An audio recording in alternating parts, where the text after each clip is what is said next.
Happy Monday, everybody. It is still September. It is still Life Insurance Awareness Month. One of the things I want to talk to everybody about today is final expense plans.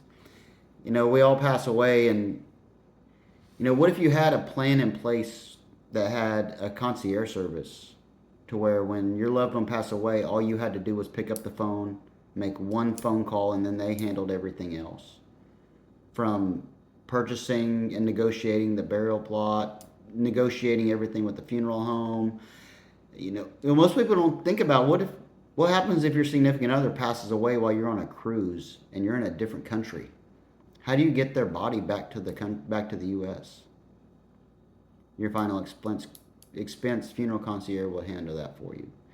Most people don't want to have to negotiate burial plots or costs for funeral services or anything like that. And your final expense funeral concierge will do all that for you. Like I said, you just got to pick up the phone. You make one phone call, because whoever the plan's on, your loved one has already talked to the final expense people. They've told them everything they want done. They told them where they want to be buried, how they want to be buried, where they want to be cremated. Not everybody wants to be buried.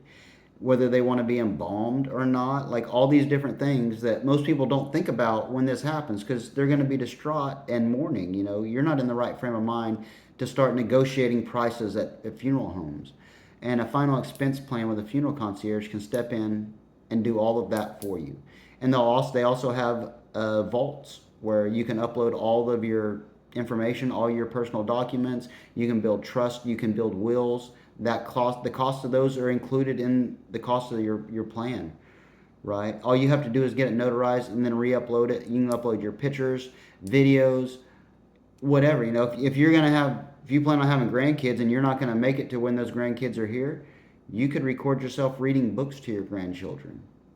There's all kinds of different things that can do for people that they don't know how to do. And it's also going to provide a death benefit to take care and pay for that service when it happens, right? Because most people don't have $8,000 to $15,000 laying around to pay for a funeral tomorrow. So just something to think about. If you want to learn more about final expense plans and how to protect your loved ones, send me a message. Let's have a talk about it, and let's make sure you're covered. Have a great week, everybody.